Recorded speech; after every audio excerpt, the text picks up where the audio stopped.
For 2 decades, a quiet designer helped her celebrated architect husband build his career, believing their creative partnership was the foundation of their love. Her world collapses when she overhears him dismiss her as a mere assistant, revealing he has always seen her as an afterthought to his genius. Of Ter leaving everything behind, can she finally turn her private passion into her own masterpiece? Before we continue, have you subscribed yet? Hit that button for more amazing stories and tell us in the comment where you're watching from. After 20 years as my husband's muse, I heard him call me a detail, so I became the masterpiece. The quiet of the studio was the only company I needed. For 20 years, I had traded in my solitude for the cacophony of a life that wasn't my own. I had become an extension of Marcus, a supporting character in his grand narrative. When he'd first called me his muse, I had felt a flutter in my chest. He was an architect, brilliant and celebrated, and I was just me. I designed and curated the interiors of his magnificent buildings, bringing warmth and life to his sharp, modern lines. I believed it was a partnership, a blending of our two worlds. I believed that my quiet work was just as important as his loud, public genius. Until the day I heard him in a phone call with his agent. "She's good, I'll give her that," he said, his voice dropping to a theatrical whisper. "She adds a little something, a touch of a woman's hand. It's what gives my work that accessible feel, you know? But at the end of the day, she's just the one with the paint swatches and fabric samples. She doesn't have the vision. That's all me." The words didn't cut like a knife. They were colder, a slow, spreading frost. I stood there, a half-empty mug of coffee in my hand, the steam long gone. The apartment, a place I had lovingly designed for us, felt suddenly hollow. The mid-century furniture, the custom-built bookshelves, the walls painted in colors I had mixed myself, all of it felt like someone else's space.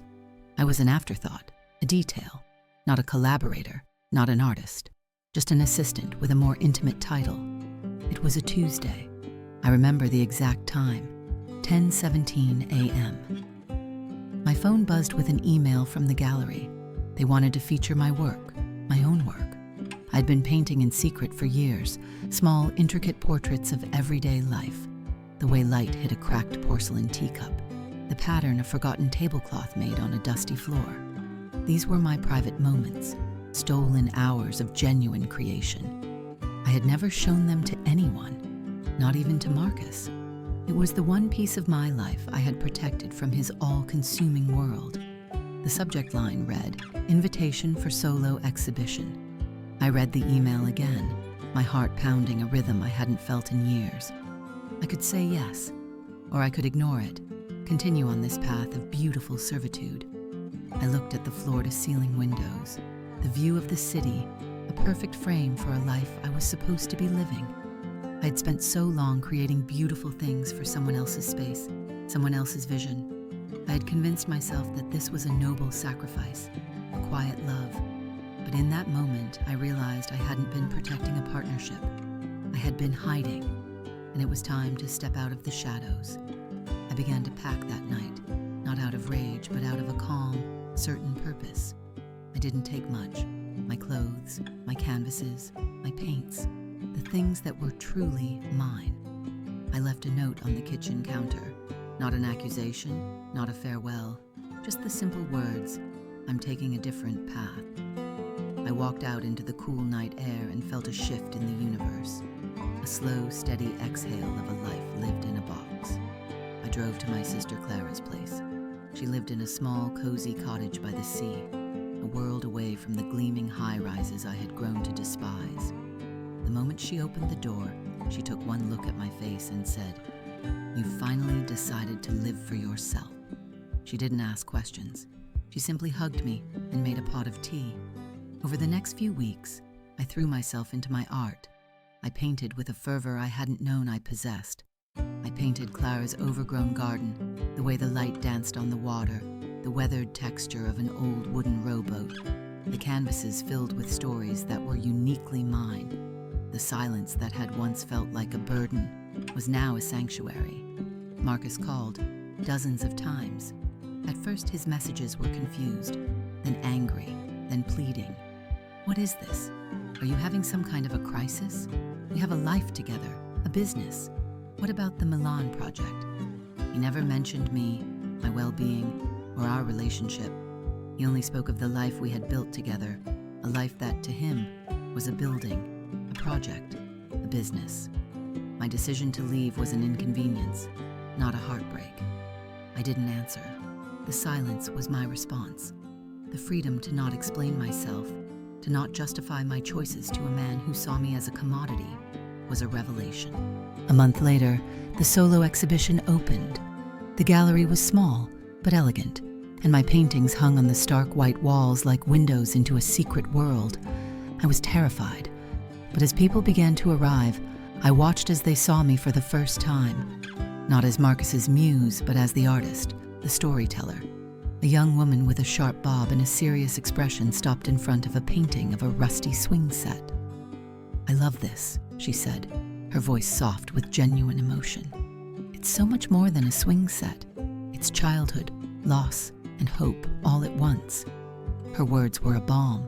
For so long I had been praised for my ability to make a space feel warm, to choose the right accent color. But no one had ever looked at my work and seen the stories, the soul I poured into every line. Marcus showed up unannounced. He looked out of place in the art gallery, his tailored suit a stark contrast to the bohemian crowd. He found me standing alone, a half-finished glass of champagne in my hand. "I heard about this," he said, his voice an odd mix of pride and disdain. "It's interesting. A little amateur, but I suppose people are drawn to that sort of thing." I looked at him, and for the first time I felt nothing. No anger, no hurt, no flicker of the old love. He was an empty shell, a man who had built a magnificent facade and had nothing of substance underneath. "This isn't for you, Marcus," I said quietly. "This is for me." He laughed, a short, hollow sound. "You think you're going to make a career out of painting sad little portraits? You think you'll ever have the kind of success I have?" I didn't respond. I didn't need to. He was a man who measured success in square feet and dollar signs, a language I had spent 20 years trying to learn. Now, I spoke in a different one, the language of brushstrokes, color, and emotion. My exhibition was a success. My paintings sold. But the true victory wasn't the money or the recognition.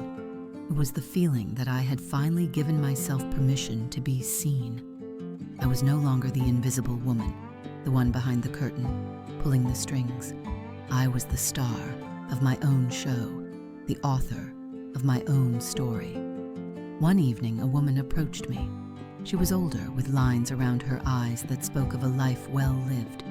She pointed to a painting of a single red poppy, its petals delicate and almost translucent. "That looks so much like the ones in my garden," she said. "My husband told me they were weeds. He pulled them all up last summer." I felt a pang of recognition, a shared ache. "It's funny," she continued, a faint, bitter smile on her face. "You spend so much time tending someone else's garden, you forget to tend your own." Her words resonated deep within me. I'd spent 2 decades tending to Marcus's life, his career, his comfort. I'd pulled up my own flowers, my own dreams, because he had told me they were weeds. After the exhibition closed, I didn't go back to the city.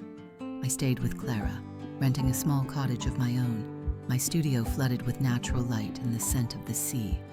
I began a new series, not of quiet, still moments, but of bold, chaotic splashes of color. I was finding my voice, not just in my art, but in my life. I started a blog sharing my journey with other women who felt lost, invisible, and unfulfilled. I named it The Unseen Artist. My first post was titled, "What Happens When the Muse Leaves the Master?" The comments were a revelation. Women from all walks of life, all ages shared their stories. They were the architects, the silent partners, the good wives who had lost themselves along the way. My words felt like a mirror to their souls, and their words were a validation of mine. One day, I received a final text from Marcus. "Your lawyer sent me a settlement offer. It's pathetic. You're getting nothing." I deleted it without a second thought. I wasn't after his money. I was after my own life. I had learned that the kind of wealth that truly mattered couldn't be quantified in a legal document. It was the wealth of a soul reclaimed, a passion rediscovered, and a spirit set free. The quiet of my studio was no longer just a space. It was a home. It was a sanctuary. And for the first time in 20 years, the silence wasn't a burden. It was the sound of my own heart finally beating for me,